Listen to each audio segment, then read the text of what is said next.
Good evening and welcome to this special edition of Cronkite News on Arizona PBS. I'm Raven Payne. Thank you for joining us. Tonight, we take a look back at stories from our sustainability team, from the growth of the monarch butterfly population to recycling solar panels. After years of the dwindling population, monarch butterflies may be making a comeback. The Xerces Society reported more than 200,000 monarch butterflies across the West this winter. This is compared to the less than 2,000 that were reported last winter. Karen Marroquin takes us to a butterfly grove in California to explain this fluctuation in population.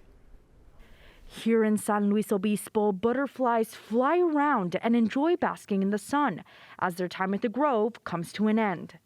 Back in early fall of last year, the monarch butterflies migrated here from the west side of the Rocky Mountains to escape the cold.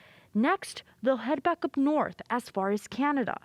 While this is a yearly migration, the population sizes have been very different every year. We used to have monarchs in the over 1 million for this western population. Here at the Grove, it was maybe a quarter of that just for our site. But over the years, it's just been a pretty steady decline. But recently, things took a turn for the better. This year, 22,000 monarchs were counted at the Pismo Beach Butterfly Grove, compared to a mere 200 last year. Historically, butterflies are known to have fluctuating populations. According to the Western monarch count, in 2001, there were over 20,000 Western monarchs reported. Then the population significantly dropped in 2002, and in the following year, it went back up to over 20,000 again. Still, SLAC says that the overall pattern that they've been seeing is alarming. Pesticides are one of the many threats that monarchs face, as they decimate milkweed, their primary food source and the only plant that monarchs lay their eggs on. But there's another thing that's endangering monarchs. The biggest threat monarchs have is habitat loss. There's a lot of groves up and down the coast, but historically there were a lot more. Gail Morris, coordinator of the Southwest Monarch Study in Arizona, says that humans are a huge reason why this is happening. We are encroaching on their habitat, and as a result of that, we need to be able to help all of wildlife through this troubled time. Humans may be a big threat to monarchs, but Morris says that we can also be their biggest helpers. If we have a small backyard, plant a couple milkweeds, plant flowers that we know monarchs like to visit. And like I mentioned before, look in the neighboring trees. Are there some trees here for shade? Do we have it? All within our neighborhoods. People can also volunteer with organizations like the Southwest Monarch Study to help plant milkweeds across the country. In the last 2 years, the organization planted nearly 7,000 milkweed plants in Arizona with the help of volunteers. And that's helping the population. The interesting thing is there were other monarchs around the area. People found them in their backyards in Northern California. We saw a lot of them here in Arizona. So much is at stake, and the future of monarch butterflies is unknown.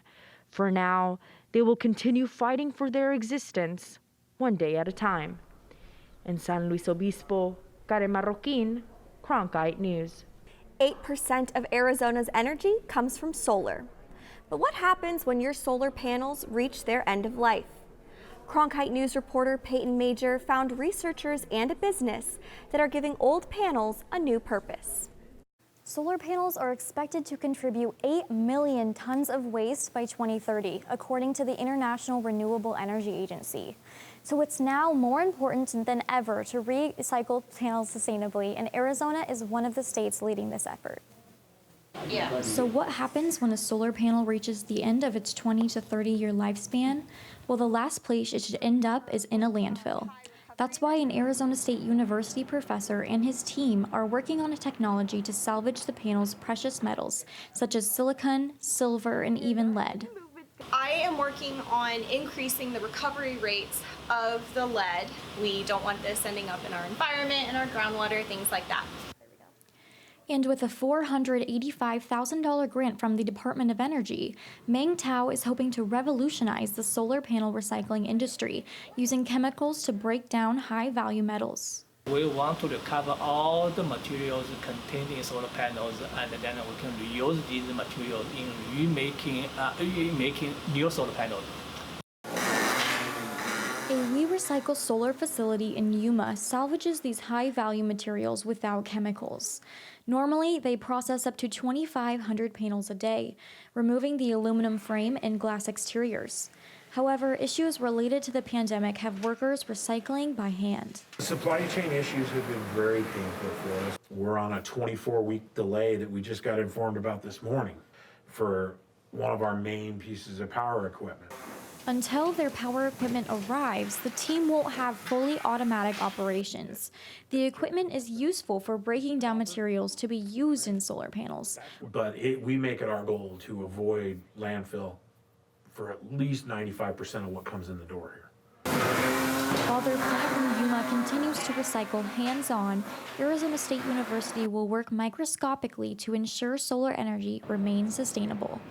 The city of Scottsdale is making water cuts in an effort to reduce consumption from the Colorado River.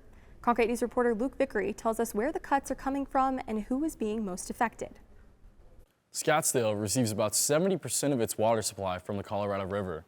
And while most residents will not feel the impact of these latest cuts at their faucets, the city is asking residents to conserve, especially when it comes from outdoor usage.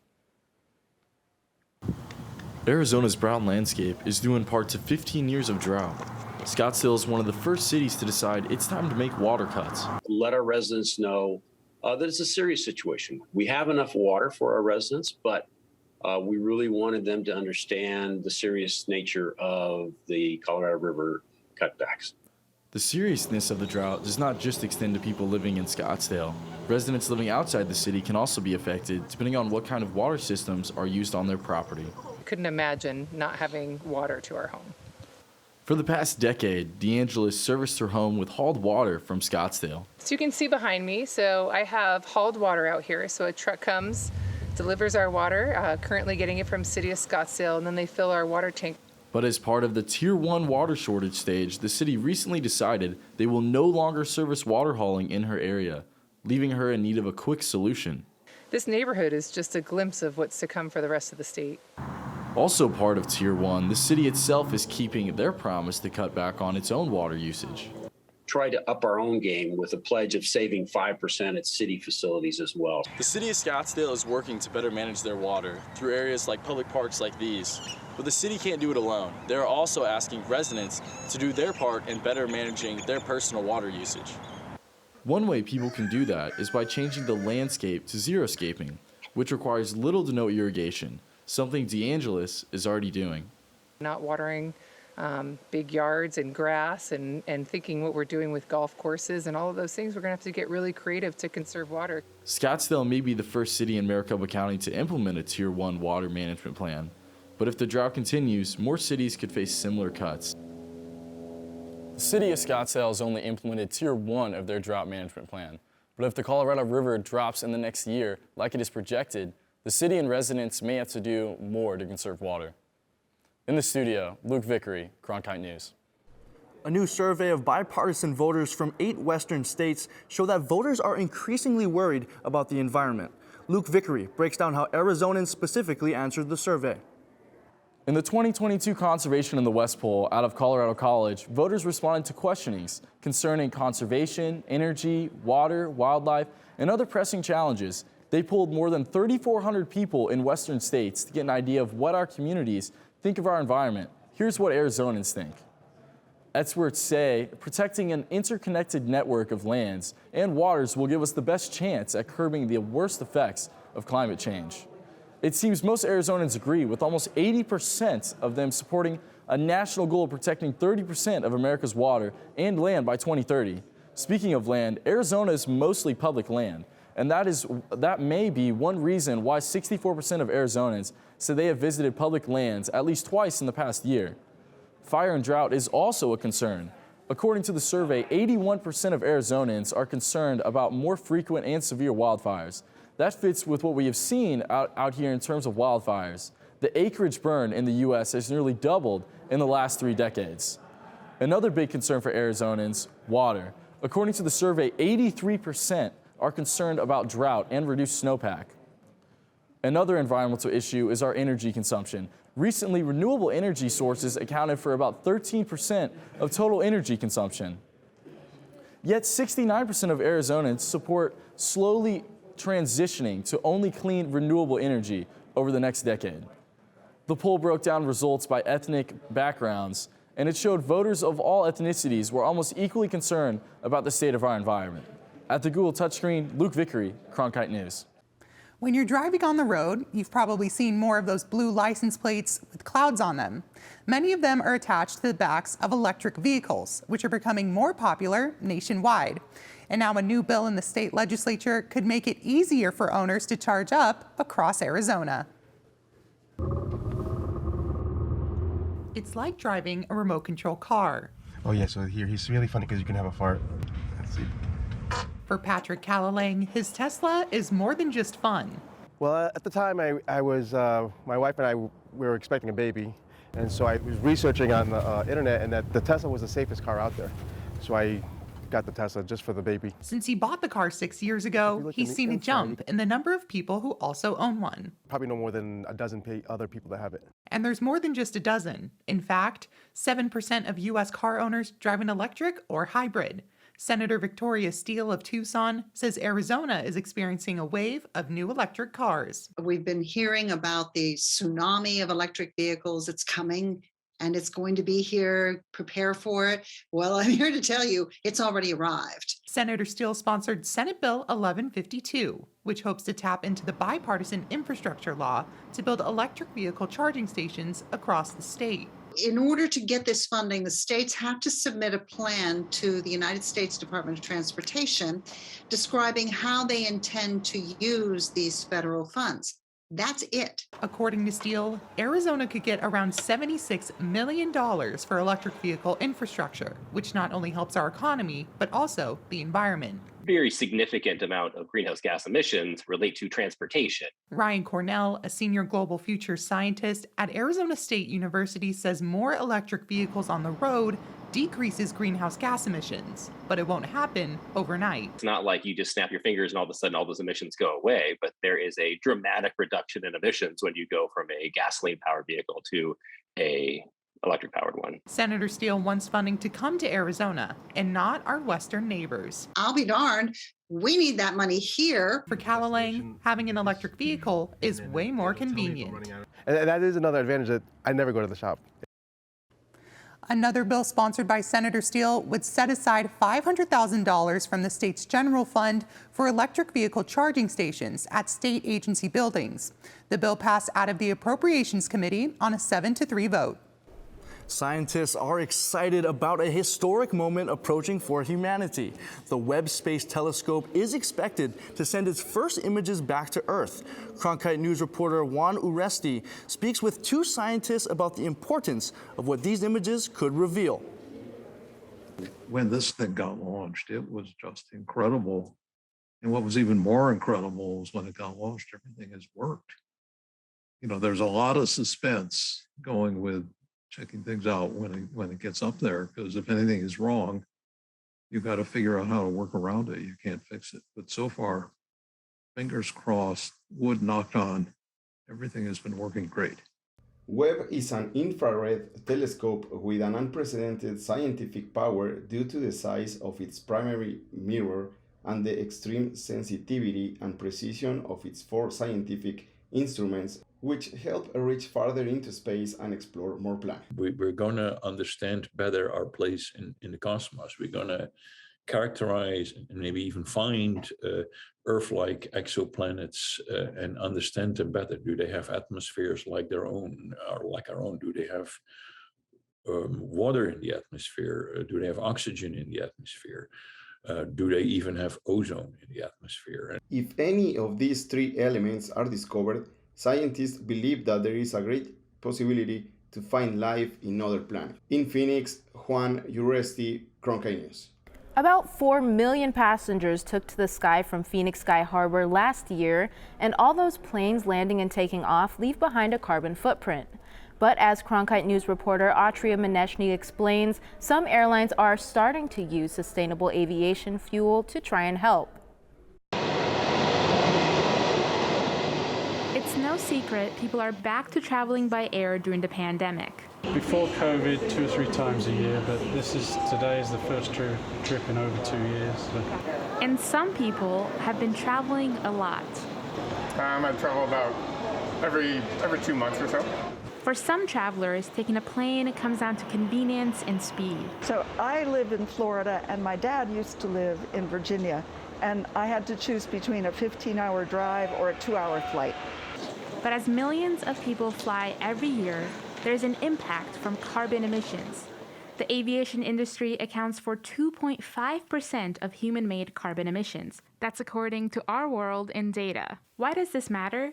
Carbon emissions contribute to climate change, which is causing rising temperatures, sea level increase, droughts, and more. Without any changes, aviation could consume 22% of the world's total carbon budget by 2050. So some airlines are turning to sustainable aviation fuel as a solution. So when people are talking about sustainable fuel for airplanes, most of the time they're talking about liquid fuels that would be made from some sort of biological source. So a fermentation product could be corn, it could be used waste oil, and the like.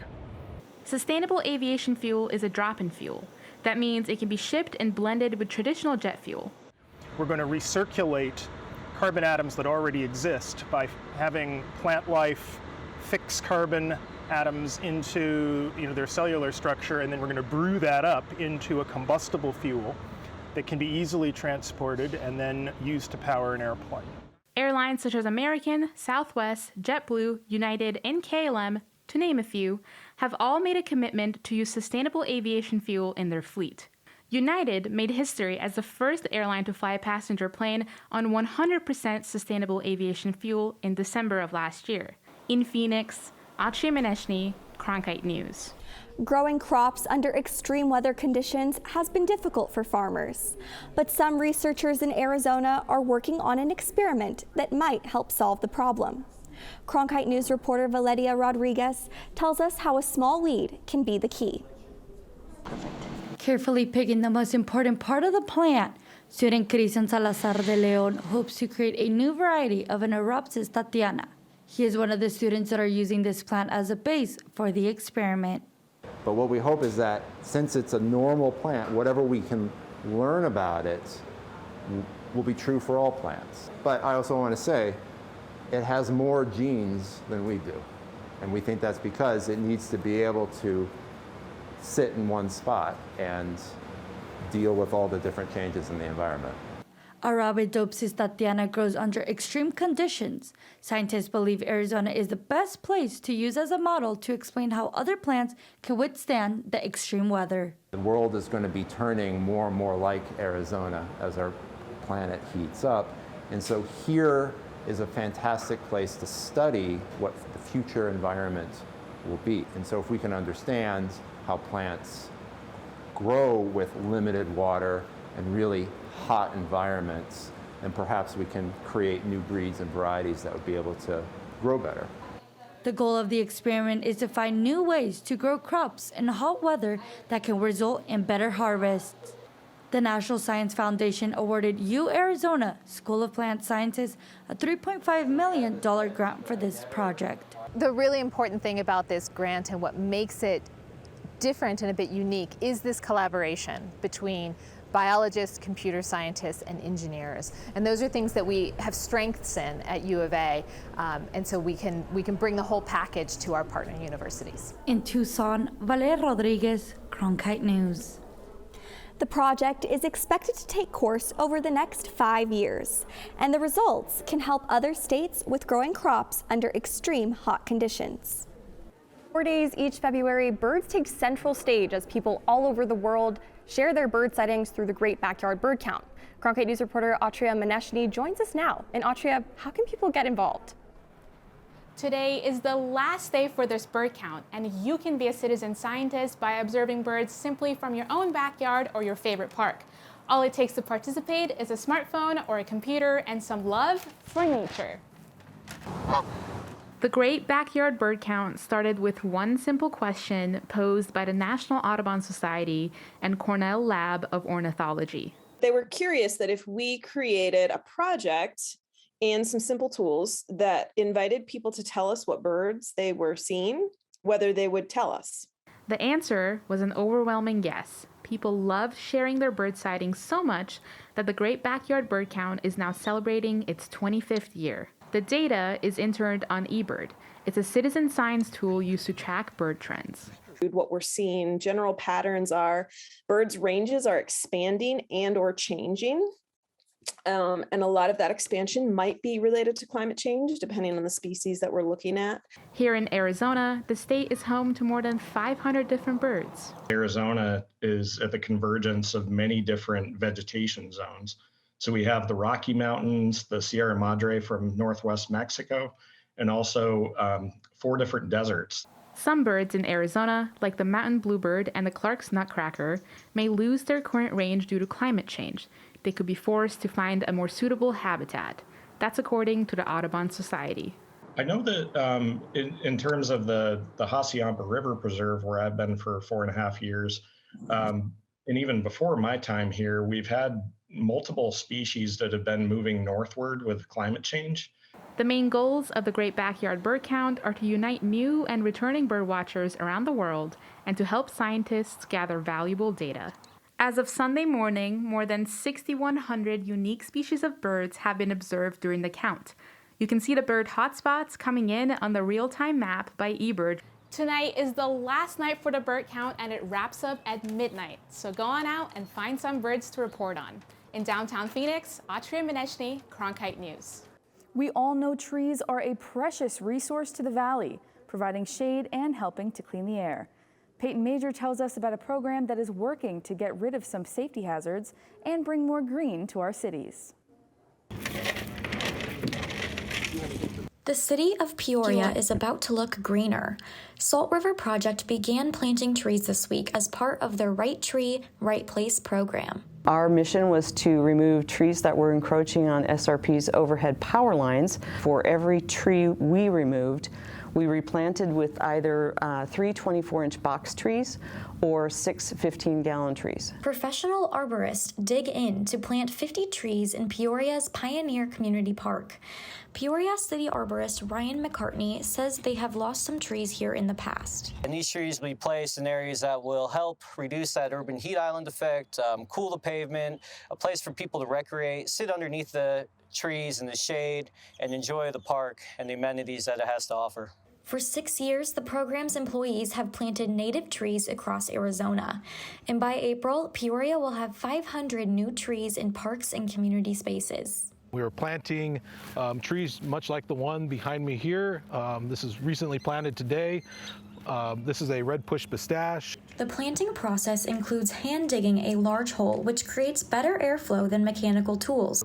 We use stakes on the tree. Stakes are not necessary if the tree can stand by itself, but if the tree is taller like this one, it's in a park setting where people might pull on it, it's a good idea to put stakes to help give it support for the first about year of its life. And with a good start, the hope is these trees will prosper for years to come. In Peoria, Peyton Major, Cronkite News. There are many mental health and ocean conservation advocates in the world, but rarely do we see both of those issues addressed in a single event. Reporter Karen Merrill-Keene takes us inside a traveling exhibit that hopes to improve the ocean and your peace of mind.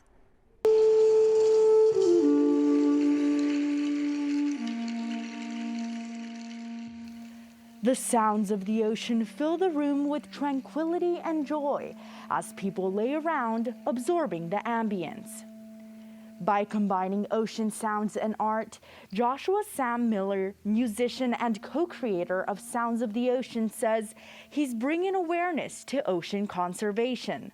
The ocean is the lung of our planet, and it's the way that we are going to bring balance to the negative impact that, unfortunately, a lot of our industry and commerce has had from our work here on land.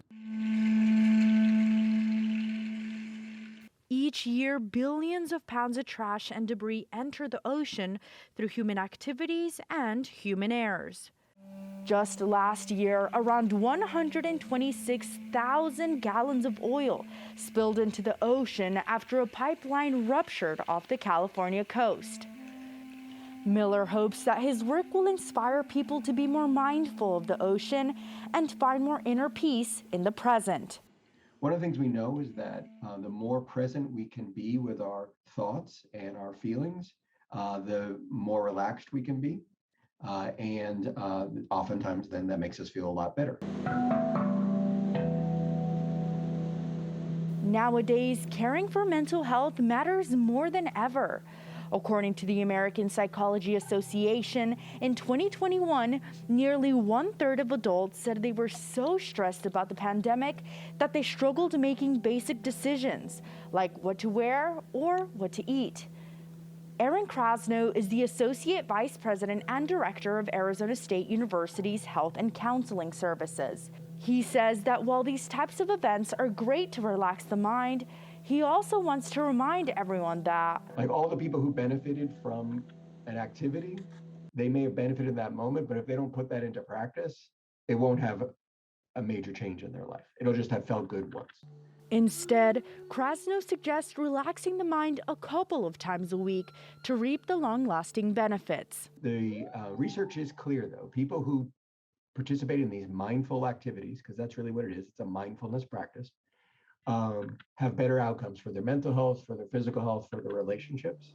Reporting from Los Angeles, Karen Marroquin, Cronkite News. That's it for this special edition of Cronkite News Tonight. Thanks for joining us. For top Arizona stories anytime, go to cronkitenews.azpbs.org.